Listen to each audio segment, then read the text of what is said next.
یہ باپ کا مقام ہے۔ پھر آپ نے 11 شادیاں کی، کیوں کی؟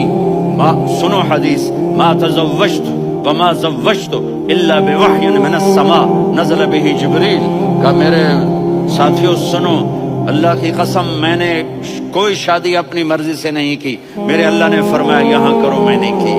میں نے اپنی بیٹی وہاں دی جہاں میرے اللہ نے فرمایا۔ اتنی شادیاں کیوں کی ہیں؟ ہمیں گھر کی زندگی سمجھانے کے لیے۔ میری بات غور سے سنو، دنیا کا سب سے بڑا رشتہ خاوند اور بیوی ہے، سب سے مقدس رشتہ ماں باپ ہے، لیکن سب سے بڑا رشتہ خاوند اور بیوی ہے۔ جب یہ ٹوٹ جاتا ہے تو پوری نسل برباد ہو جاتی ہے۔